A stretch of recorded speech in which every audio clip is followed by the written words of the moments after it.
you sit down and you run a company, you're like, okay, we're negotiating X, Y, Z. We want the guys from the US. If we push a little too much, then they walk away. We don't want them to walk. We want them to stick around. How far do we want to go? What's the risk we want to do? And then you're kind of making decisions. What could tip them off? What could cause them to do something? If you were to say, this could cause World War III, these three things could cause World War III, what would those things be? So I'll give you a couple like principal answers, then I'll give you a couple fact answers. Sure. Principal answer: how you get to World War. Rarely, it's never in the interest of any of the countries who enter. So that means it's a tripwire that accidentally forces a bunch of people into a situation that's not actually in their individual interest. We call it a collective action. Here's how World Wars happen. Vague red lines. So when you don't know what somebody's actual red lines are, then you accidentally end up doing things that cross somebody's red line without knowing. So my view is the U.S. has operated with this level of strategic ambiguity. I think we need strategic clarity. Be crystal clear in as I said, if you hit us, including our sons and daughters who are troops, stationed wherever they are, we will hit you, not in some other vague other direction. We will hit you 10 times harder. That's a clear red line. That's how you avoid wars. Now, the other thing is it my job to be a global policeman? If so, then that's a clear path to war because we have conflict of self-interest. Or is it my path only to look after my self-interest? So if you start with the first premise that it's in every nation's self-interest to avoid war, and every nation is only acting in their self-interest, then you avoid that World War scenario. So now let's get really specific. What are the series of events that can lead us here? One thing we're doing right now that increases the risk is that our policies are driving Russia further into China's hands. And in order to have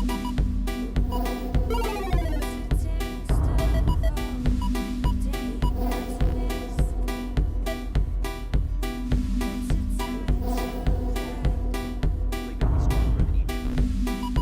But if Russia and China are allies, as we're forcing them to be, they'll explain how, then we could argue the outrage of the United States because Russia has nuclear capacity to have that in the U.S. Russia has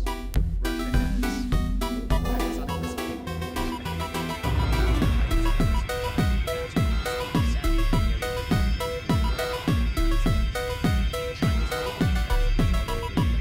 missile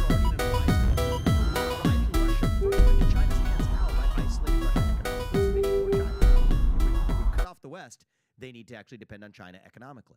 How? We're arming Ukraine to the teeth to fight Russia. That's why arming Ukraine. That's why China's then arming Russia. Again, driving them further into China's hands. Military. Economically, military. The policies we have adopted are driving Russia further into its military alliance with China. We made a commitment. James Baker, the U.S. Secretary of State, did in 1990 to Gorbachev, who led the USSR, that NATO would expand not 1 inch. It's like Ronald McDaniel's not 1 cent commitment to me. Not 1 inch past East Germany. Well, we haven't kept that. NATO's expanded more after the fall of the USSR than it has ever after. Again, then encircling Russia, or at least from Putin's perception, driving then further into a need for military alliance with China. So that's the number one precipitating factor here is the Russia-China alliance that raises the risk of World War III. And then if you combine that with these vague rules of proxy war, right, the vague rules of proxy war are, well, we're saying in the Middle East that if somebody pays a group to hit somebody who's allied with us, that gives us the right to preemptively hit them. If we do that and act on that, that automatically is then Russia's justification for doing the same in the alliance. And then if I'm U.S. president, I have to stick to my principle, because if you hit us, I will hit you back 10 times harder wherever you are, and I will always keep that. Well, then we hit Russia 10 times harder than they hit us. That's World War right there, allied with China. And by the way, the wild card of all of this is we have nuclear weapons involved. We have the first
Space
years ago you voted, maybe not 5 years ago, 10 years ago when you voted, you're voting Democrat versus Republican, and Republicans had the reputation of pro-war party and all this other stuff. And for the longest time, that's what the case was. Totally. And then gradually, 2016, 2015, things changed. And then all of a sudden, you started noticing this isn't about Democrat against Republican. It never got this public. Remember, social media is one of the best things that ever happened because it exposes everybody. I mean, a guy like you take social media out, you're not going to be on the debates. So social media became the great equalizer for a guy like you to come out and call these guys out. Today is the ultimate establishment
concern would be, because I'm in the details, play gotcha games with him.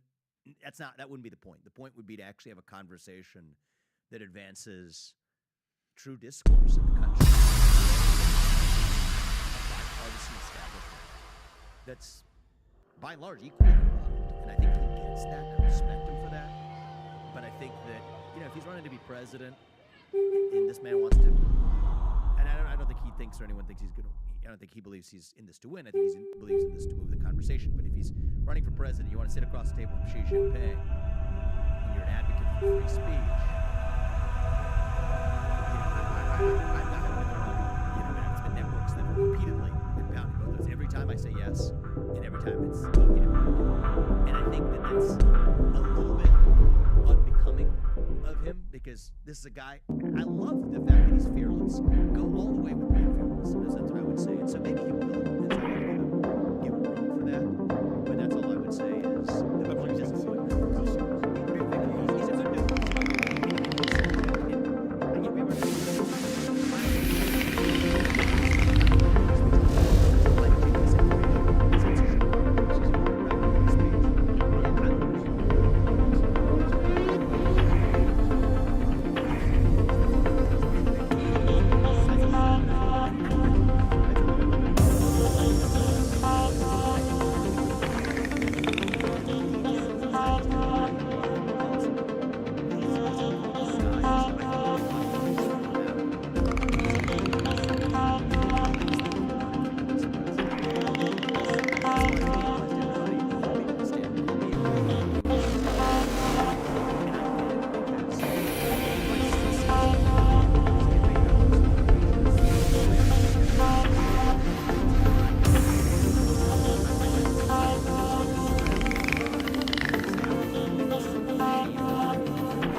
because of that self-hatred that exists in the United States today, particularly on the left, China understands the useful idiot rights to be able to exploit that psychological insecurity back against us. And because Biden is so obsessed with self-flogging the United States for a modern way of life.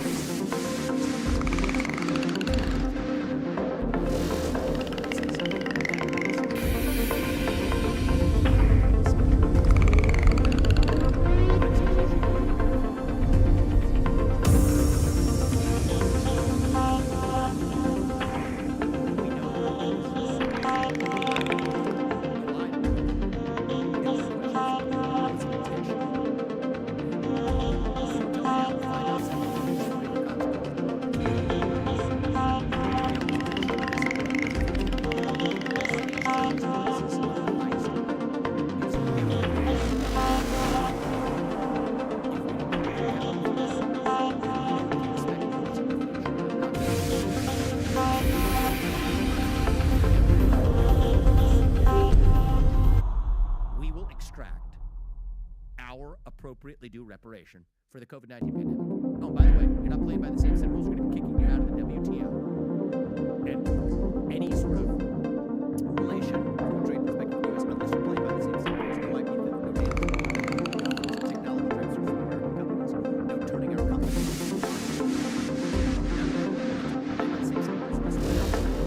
By the time I show up at that meeting, we're already onshore to the United States. And we've already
average time in a place like Japan today, 8 years. France a little slower, 5 to 8 years. Guess what it is in the United States now after the existence of the Nuclear Regulatory Commission? Does anybody take a guess?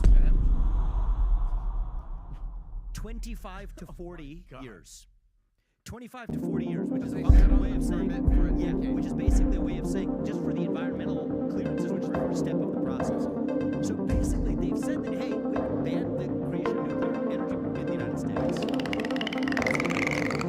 So that if they're educated enough,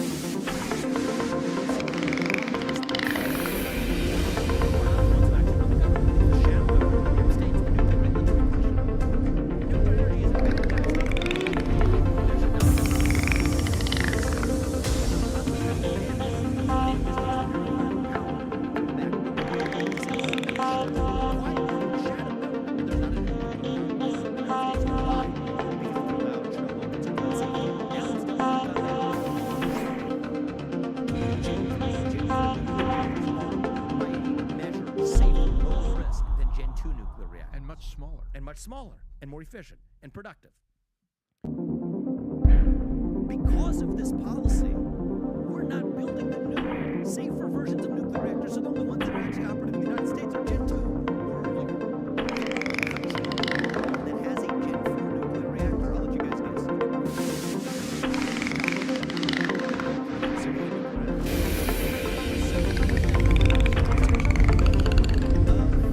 Protecting Americans. What are we doing?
That it might be too good at allowing the West to continue, and the U.S. in particular, to remain ahead of China. And that's what the climate change agenda is really about. It's about letting China catch up to the U.S., which is why I brought that up in the Biden-Xi Jinping discussions. This isn't about the climate. It's about what they call global equity, which is a fancy way of letting China catch up to the U.S. That's why China's burning more coal last year than they ever have, while the U.S. is burning less than we ever have, in the name of